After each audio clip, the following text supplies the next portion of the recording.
이에 맹인되었던 자에게 다시 묻되 그 사람이 내 눈을 뜨게 하였으니 너는 그를 어떠한 사람이라 하느냐? 선지자니이다. 유대인들이 그가 맹인으로 있다가 보게 된 것을 믿지 아니하고 그 부모를 불러 묻되 이는 너희 말에 맹인으로 났다 하는 너희 아들이냐? 그러면 지금은 어떻게 해서 보느냐?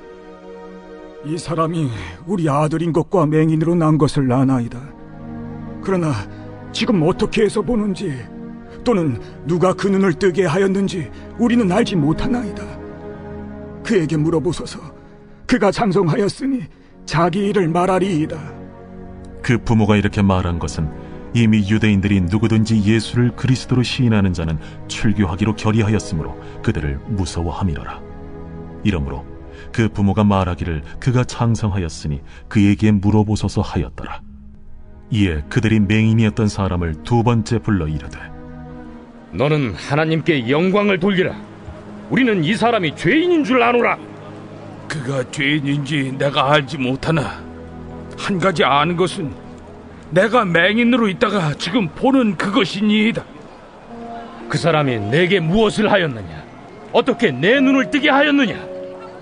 내가 이미 일렀어도 듣지 아니하고 어찌하여 다시 듣고자 하나이까? 당신들도 그의 제자가 되려 하나이까? 그들이 욕하여 이르되 너는 그의 제자이나 우리는 모세의 제자라. 하나님이 모세에게는 말씀하신 줄을 우리가 알거니와 이 사람은 어디서 왔는지 알지 못하노라.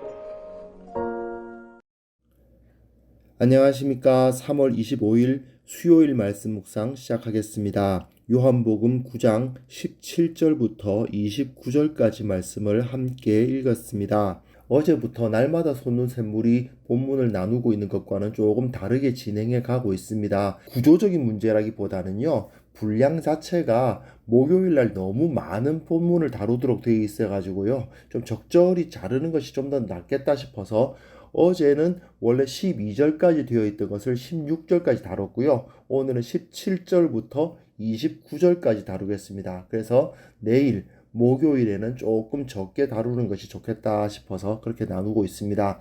여하튼 어제 우리는요 1절부터 16절까지 말씀을 통해서 날 때부터 맹인이었던 사람이 예수님에 의해서 나음을 입고 참 빛을 본 사람이 되는 것을 살펴봤습니다.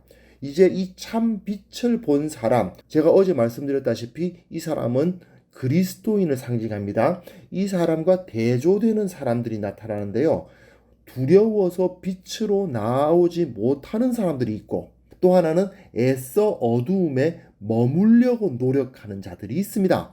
두려워서 나오지 못하든 의지적으로 어두움에 머물려고 하든 간에 빛으로 나오기를 거부하는 사람들은 어떤 사람들인가를 보여주는 것이죠. 17절부터 19절까지 내용 보시면요, 어제 본문에 의하면 이 바리새인들이 맹인되었던 자에게 자꾸 묻는 모습을 보여주고 있는데, 저자 요한은 이들을 유대인이라는 용어로 바꾸어서 설명하고 있습니다. 그리고 이 유대인들은 그 부모까지 찾아가서 물어보고 있는 모습을 볼 수 있어요. 요한은 의도적으로 앞에서 바리새인이라고 언급했던 사람들을 유대인이라는 용어로 바꾸어 설명합니다.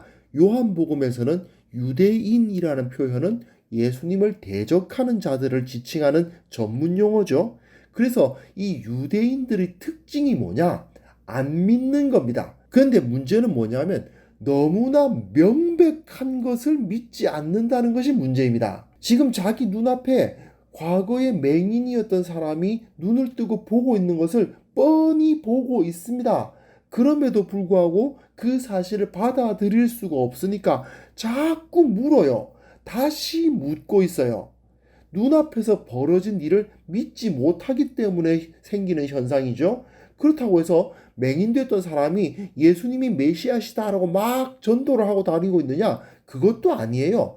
다만 이 사람은 지나치게 명백한 이야기를 말하고 있을 뿐입니다. 그리고 이런 능력을 발휘하셨다면 이 사람이 선지자 아니겠느냐? 그리스도라고 하는 것도 아니고요, 선지자 아니겠느냐라고 고백을 합니다.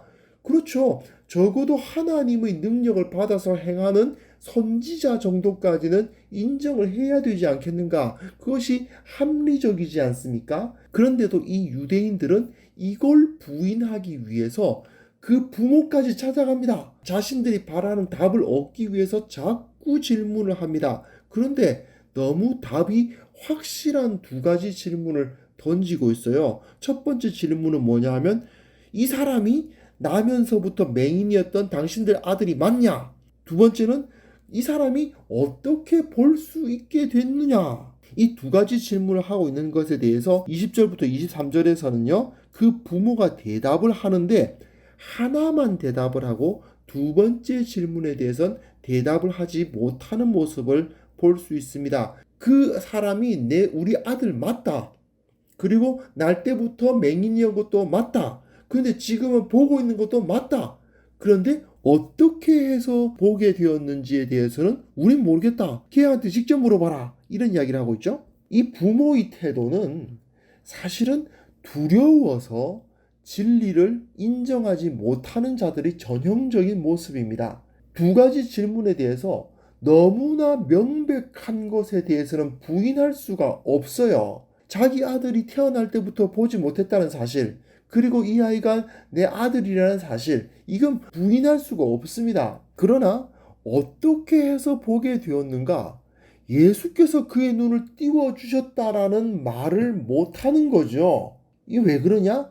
예수를 그리스도로 시인하는 자는 모두 출교한다는 방침이 세워져 있었기 때문입니다. 이것은 사실은 1세기의 유대인들이 기독교도들, 이 그리스도인들에게 대한 방침이었던 거죠. 예수님을 그리스도로 시인하는 자는 전부 유대인이 아니다라고 출교해버리는 일들이 벌어졌고요. 그 때문에 예수님을 믿을 수밖에 없다고 느끼면서도 그 앞에서는 아무 말도 못하고 있었던 사람들이 있었던 겁니다. 수많은 침묵하는 유대인들의 모습을 이 부모들이 보여주고 있어요.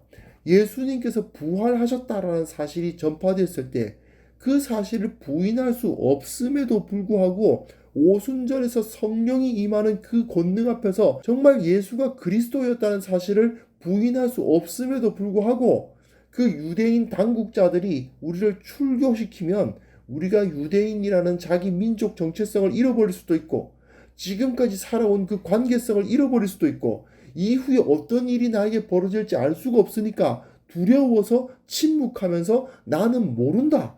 이런 식으로 한 발짝 물러서는 자들이었던 겁니다.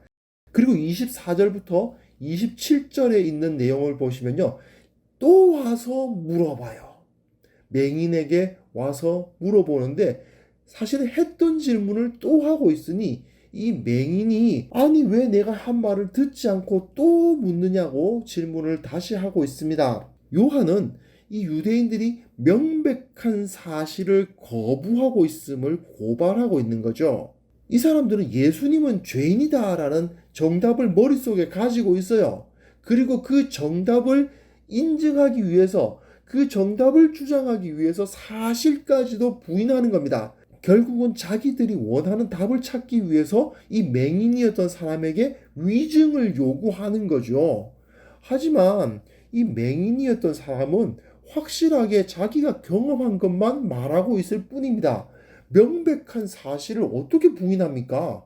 그런데 이 사람들은 자꾸 그게 아니지라고 물어보니까 왜 안 듣냐라고 말하는 거죠. 자기가 맹인이었다는 사실과 그리고 눈을 뜨게 되었다는 사실, 그리고 예수께서 그렇게 하셨다는 사실은 변화될 수가 없는 사실인데 그 사실 바꿀 수 없는 것을 가지고 자꾸 물어보니 아니 당신들 왜 그렇게 질문하냐? 당신들도 예수님을 따르는 제자가 되고 싶냐? 이런 질문을 도리어 하고 있죠. 결국 이 유대인들은 보지 못하고 듣지 못하는 자들이었다라는 사실이 여기서 온전히 드러나고 맙니다.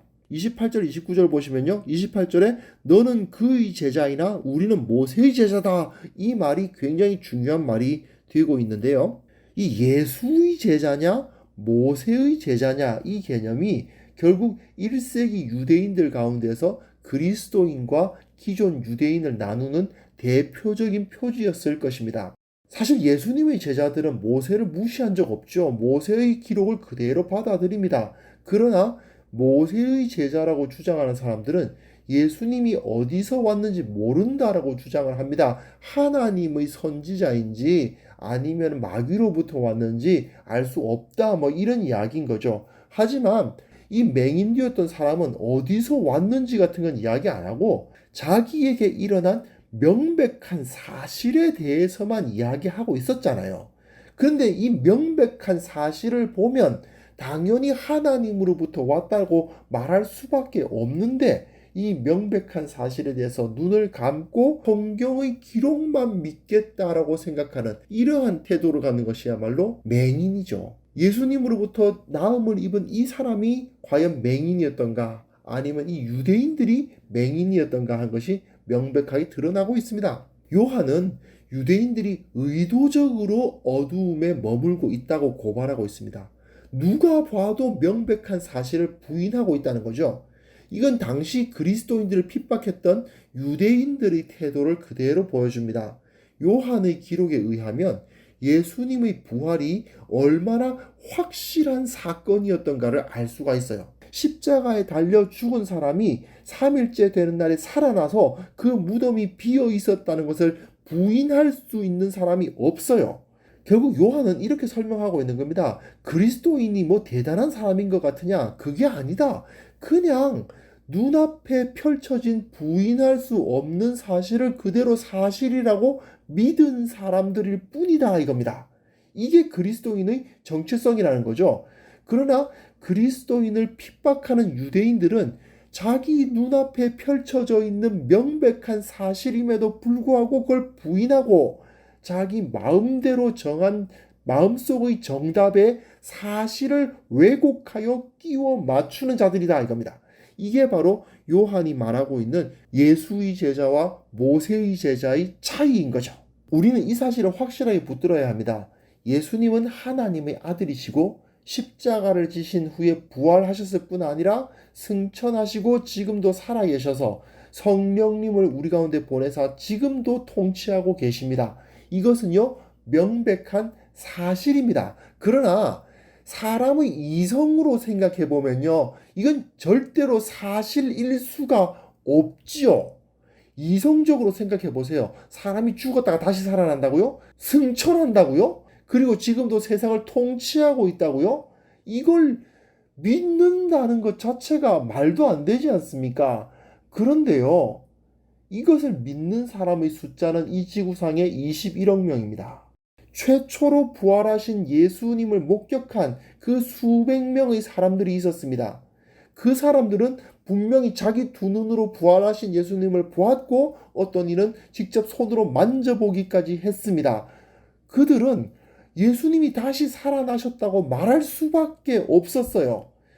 사실 그들이 예수님의 부활을 증언하면 자기들에게 이익될 것이 아무것도 없었습니다. 유대교에서 쫓겨나고 각종 불이익을 당할 수밖에 없었죠. 하지만 그들은 예수님의 부활을 직접 목격하고 손으로 만져보기까지 했기 때문에 이 맹인의 부모처럼 침묵할 수가 없었어요.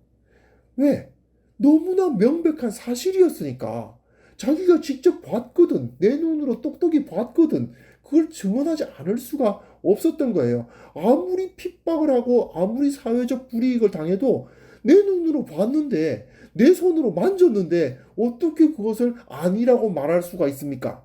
사실 당시에 어떤 내용을 기록한다는 것은 굉장히 비용이 많이 들어가는 행위입니다. 그 양피지 자체가 굉장히 비싸요.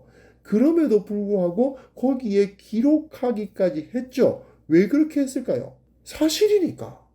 사람들이 안 믿지만 나는 봤거든요. 환상이었다고요? 똑같은 환상을 수백 명이 같이 봅니까? 그런 일은 있을 수가 없잖아요. 그런데도 불구하고 그런 일이 벌어졌다는 거죠.